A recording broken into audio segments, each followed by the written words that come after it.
Ano ay kabahan kung magbayad ka po ng 500 pesos? Ang makukuha mo po sa 500 pesos is malalaman dyan kung yin ka ba or yang energy, kung ano ang zodiac year animal mo for life, at anong klase ang self-element mo. Yan po ang pagkatao mo for life. So, sa 500 pa lang malalaman na kung ikaw ay yin or yang. Yin is decrease, decline, and shrink. Ang yang po is prosperousness. Okay? Yan po ang mga tao na may strength at saka yayaman.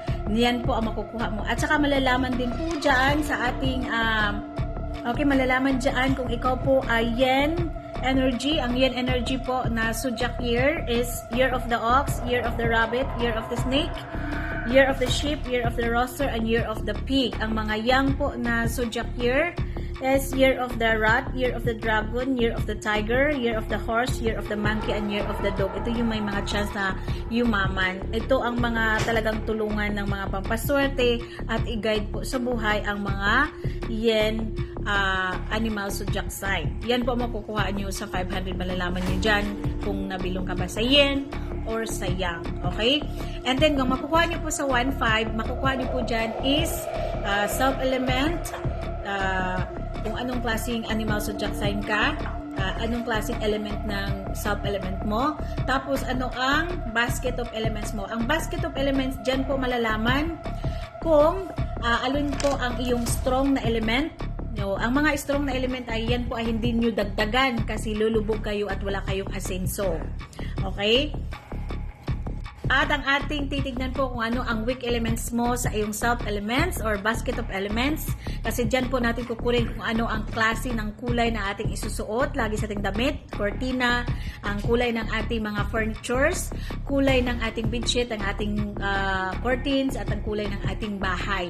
Kasi magbibigay po yan ng swerte sa ating buhay or anong klase at kulay na ating ipapasok at isusuot sa ating kamay as pampaswerte at sa ating tahanan, which is kung pwede ka bang magginto, kung pwede ka ba dito, natitira ka ba malapit sa may dagat, yan ba ang makakayaman sa iyo. So malalaman dyan sa ating mga weak elements. Now, ano ang makukuha po sa kaibahan sa 3-5, which is the decode? The decode po is yan po ang iyong saan ka yayaman. So, kung gusto mo maging mayaman, magpadikod ka. Kung may plano ka na magtayo ng negosyo, mag-open ng negosyo. Tapos, kung ikaw naman po ay magtatrabaho, so pwede siya magpadikod na kayo sa inyong mga anak kasi yan po ang kukunin nila na course or degree bago po mag-college para po secure na kung sila po ay magtatrabaho, hindi na sila pa ulit-ulit na maghahanap pa ng ibang trabaho kasi mai-enjoy nila ayon sa kanilang kapanganakan. So, yan po ang decode. Na kung ikaw naman po ay, as I said, pwede siya sa bata, which is ang kanyang future na pasukan. Yan po ay hindi po or ikaw mismo po na nakakita ngayon, kung magpadikod ka, alam mo na kung anong klaseng kumpanya ang pasukin mo na sa trabaho, kung ano ang nararapat sa iyo na mga trabaho na magpapayaman sa iyo, ikaw po ay makikita ang iyong effort ng iyong amo, ng iyong nakakataas na posisyon. There is possibility po na mag-increase ka sa salary at sa iyong posisyon at laging na-earn, nakikredit ang iyong hard works. Now, whereas kung hindi po ayon sa iyong decode na element na magpapayaman sa iyo, yan po yung mga taong natatanggal sa trabaho, kahit anong effort, kahit may sakit, nagtatrabaho pa rin, hindi pa rin marirecognize kasi po hindi ayon sa kanilang kapanganakan ang magpapayaman sa kanila. So, even may trabaho ka, nasasaid pa rin ang iyong kita, wala pa rin naiipon, hanggang mortgage ka lang, hanggang sa pagtulong ng kapwa ka lang, ng relatives mo. Yan po ang dahilan kung bakit po walang na-earn kahit matagal na sila sa trabaho na yan, sa lugar na yan, wala pa rin naiipon. Ending, tatanda na lang sila na wala talagang napapala sa buhay kasi hindi ayon sa kanilang magpapayaman sa kanilang kapanganakan.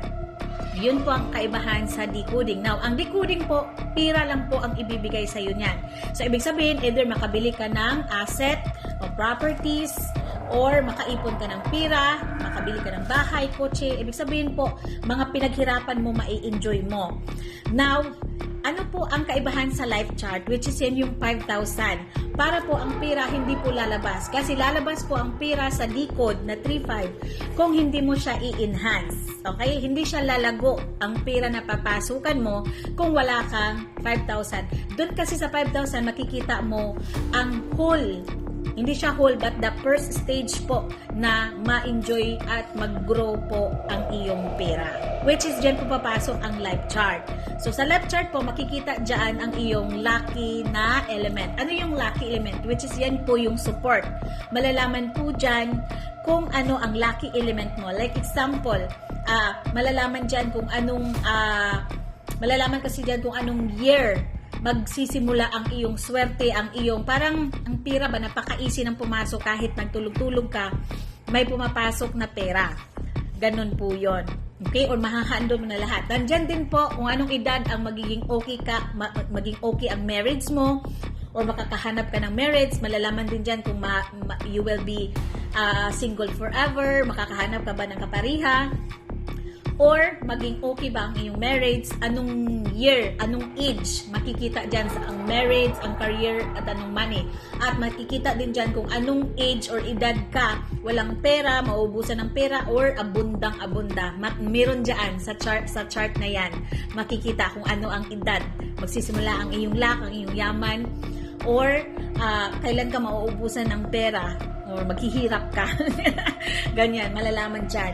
And isa din sa malalaman dyan kung anong oras ang swerte sa'yo, kung ano ang year na napakayaman mo sa pera, ano ang mga tao na tutulong sa'yo.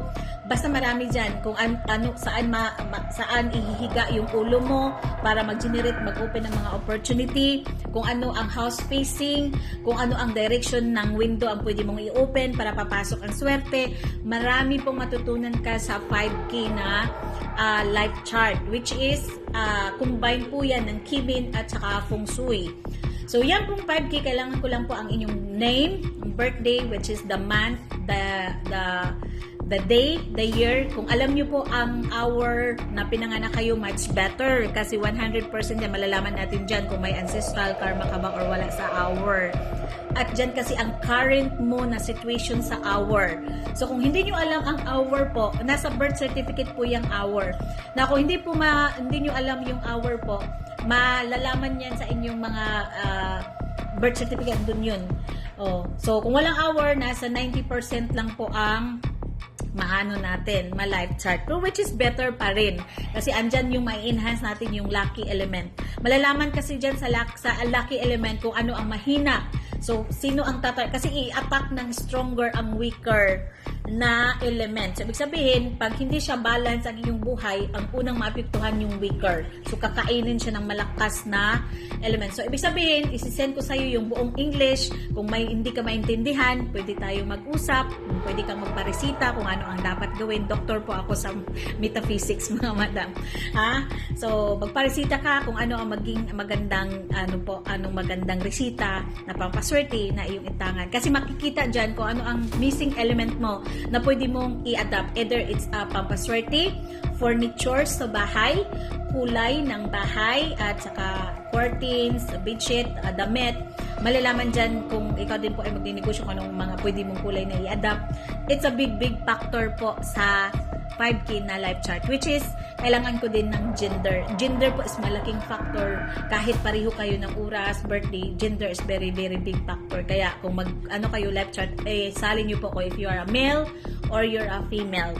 Naintindihan ninyo po mga madam, napaka-importante po. Lahat po na nangyayari sa ating buhay, kung gusto mo maging yumaman or hindi, nakasaad po yan lahat sa ating kapanganakan, or sinasabi ika nga nila, everything is written. Okay? In the stars. Which is, ang araw na pinanganak ka ba, swerte or malas. Nandun lahat. Now, kung hindi naman swerte, meron po solusyon dyan. I-adapt nyo lahat ng pampaswerte po kasi iba-iba po ang kamay natin na energy. Merong tao na nullifier, merong tao din po na manifestor. Ang manifestor po, kahit mag-wish lang yan, mag-grant. Yan po ang manifestor. Na kung nullifier ka, tapos yen ka pa, tapos nabilong pa yung